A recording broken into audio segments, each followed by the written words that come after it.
नमस्कार दोस्तों, आत्मशक्ति संजीवनी के इस काउंसलिंग सेशन में एक बार फिर आपका बहुत बहुत स्वागत है।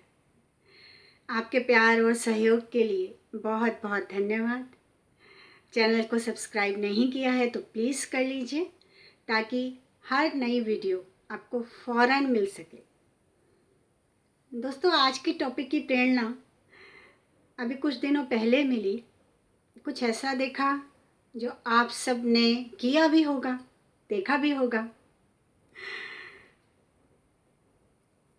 एक कॉमन प्रॉब्लम की बात कर रहे हैं, पेरेंट्स की आम शिकायत।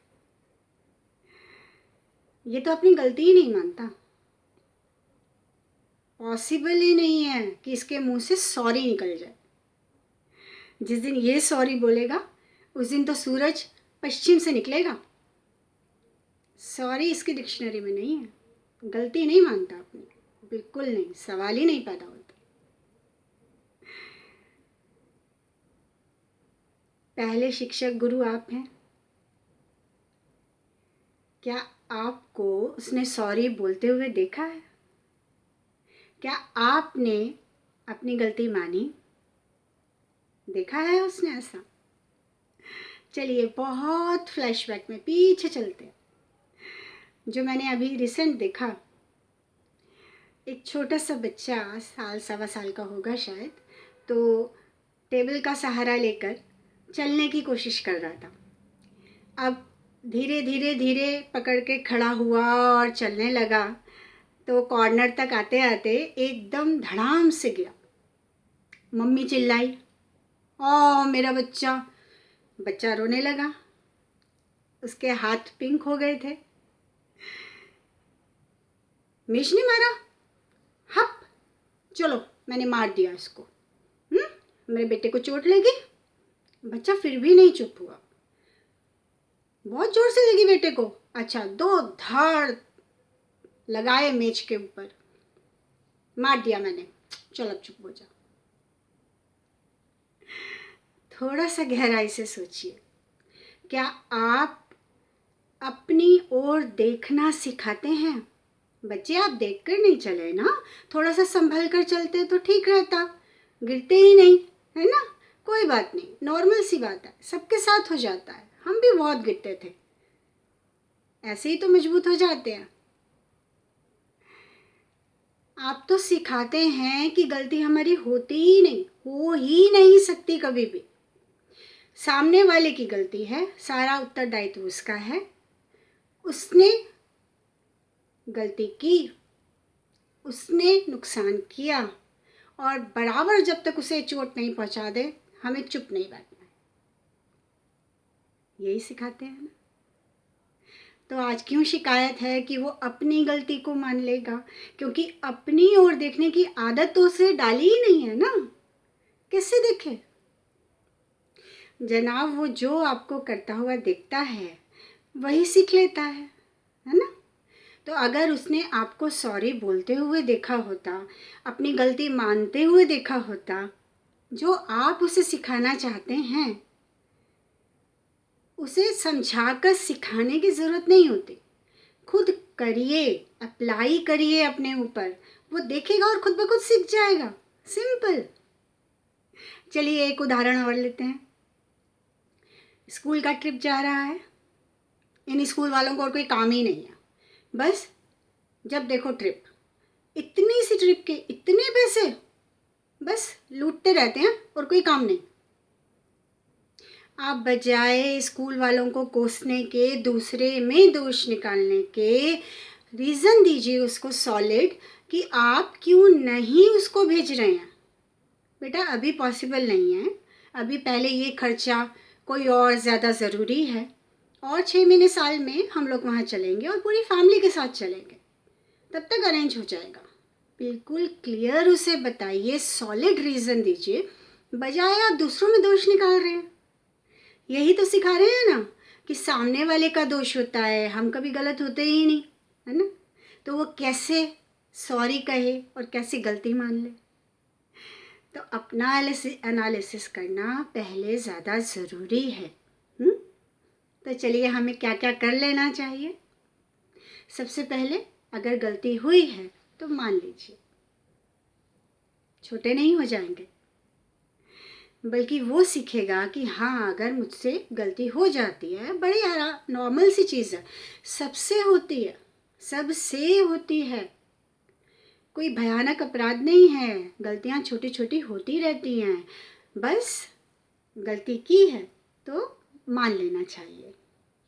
आपको लगता है आप बहुत ज़ोर से चिल्लाए या आपका हाथ उठ गया, तो शांत होकर उसे इतना ज़रूर कहिए, सॉरी बेटा, आपकी बात ऐसी थी, गुस्सा आ गया, पर नहीं, मुझे ऐसा नहीं करना चाहिए था, हाथ नहीं उठाना चाहिए था, सॉरी, और गले लगा लीजिए। वो खुद महसूस करेगा कि अगर कुछ ऐसा हुआ है तो मुझे पहले आगे होकर सॉरी बोल देना चाहिए, गलती मान लेनी चाहिए। और दूसरा, गलतियाँ सबसे होती हैं, लेकिन ये ज़रूरी है कि गलती को बार बार मत दोहराइए, रिपीट मत कीजिए, फिर कोई फ़ायदा नहीं है आपके सॉरी बोलने का। इनकी तो आदत है, कर देंगे उसके बाद सॉरी बोल देंगे, एक हाथ से थप्पड़ मारेंगे, दूसरे हाथ से सॉरी बोल देंगे, क्या फ़ायदा, कोई अर्थ है? कुछ नहीं, उसका कोई असर नहीं होने वाला। पहले खुद को बदल लीजिए, अपना एनालिसिस कीजिए। प्लीज़, सॉरी, थैंक यू, जो शब्द आप बच्चों को सिखाना चाहते हैं, बार बार सिखाते हैं, बेटा सॉरी बोलो, बेटा प्लीज़, थैंक यू बोलो, घर में शुरू से आप इसका उपयोग कीजिए। प्लीज़ बेटा ज़रा ये पकड़ा देना, बेटे इधर आओ प्लीज़, आप मेरा ये काम कर दोगे। और अगर वो कर देता है या उसने कोई छोटी सी चीज़ आपको आपकी पकड़ा दी है, छोटी छोटी सी चीज़, थैंक यू बच्चा, अप्रिशिएट भी कीजिए, आपका फीडबैक ज़रूरी है ना।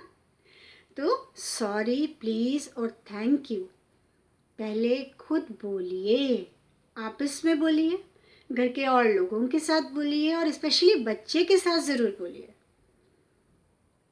अलग से बैठ के समझाना नहीं पड़ेगा, वो खुद ब खुद सीख जाएगा।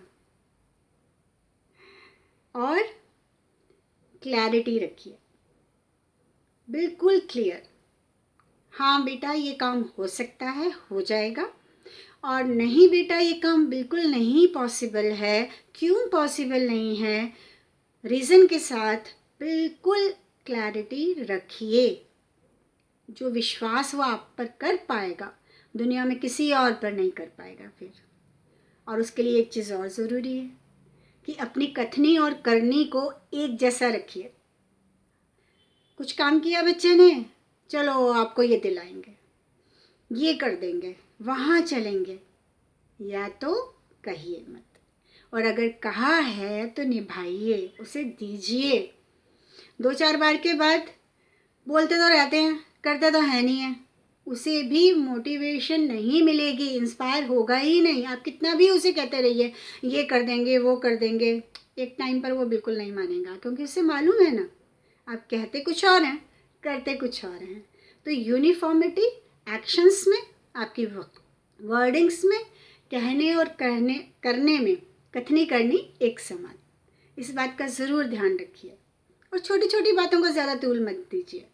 इट्स ओके बेटा, कोई बात नहीं, आगे ज़िंदगी ऐसे ही चलती है, छोटी छोटी गलतियों से हम सीखते हैं और कोशिश करते हैं कि उसे दोबारा ना करें, सॉरी बोल देते हैं। खुद को जस्टिफाई मत कीजिए, खुद को जस्टिफाई करने की हर मामले में जो आदत पड़ी हुई है बहुत बुरी है, वो भी यही सीखता है।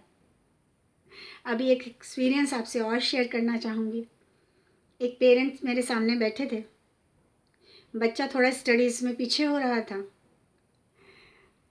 मम्मा बोली, सारा दिन घर का काम करती हूँ, इसको देखती हूँ, ये नहीं कि ये आते हैं तो थोड़ा सा ये भी देख लें, इनसे तो डरता भी है, ये थोड़ा सा डंडा रखेंगे तो काम भी कर लेगा। और फ़ौरन पापा बोले, मैम आप बताइए, 8-9 बजे तक आता हूँ थका हारा, उसके बाद ये भी मैं ही करूँ, सारे काम मेरे ही हैं, इसको नहीं करना चाहिए। यकीन मानिए, मेरी पूरी निगाह सिर्फ़ और सिर्फ बच्चे पर थी। नज़रें मिली तो उस बेचारे ने आंखें झुका ली। जब आप यहाँ ऐसे बात कर रहे हैं, आर्ग्यू कर रहे हैं, अपनी गलती की तरफ देखना ही नहीं, मेरी गलती तो है ही नहीं, सिर्फ खुद को जस्टिफाई करने में लगे हैं। घर में तो क्या करते होंगे, कहाँ तक बात पहुँचती होगी।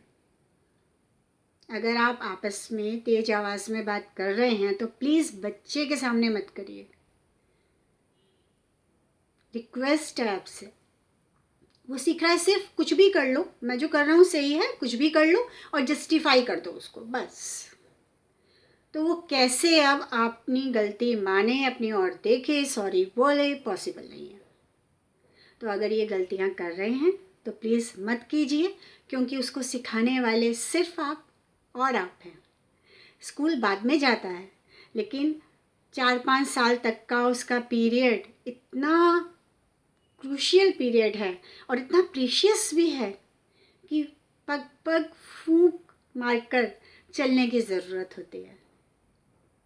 यकीन मानिए, अगर इन छोटी छोटी बातों का आप ध्यान रखेंगे तो कदम दर कदम आप उसको उंगली पकड़कर चलना सिखाते हैं ना, तो ज़िंदगी भर वो आपके कदम के साथ कदम मिलाकर चलेगा हमेशा। इन्हीं शुभकामनाओं के साथ विदा लेंगे, लेकिन एक बहुत ज़रूरी सूचना ज़रूर देंगे कि प्लीज़ चैनल को सब्सक्राइब कीजिए, लाइक कीजिए, शेयर कीजिए। और हाँ, सूचना ये है कि अगली वीडियो बिल्कुल मिस मत करिएगा, क्योंकि छोटे बच्चों को हम मेडिटेशन कैसे करा सकते हैं जिससे उनका ओवरऑल डेवलपमेंट पॉसिबल है, ज़रूर देखिएगा। तब तक के लिए खुश रहें, स्वस्थ रहें, खुशियाँ बिखेरते रहिए।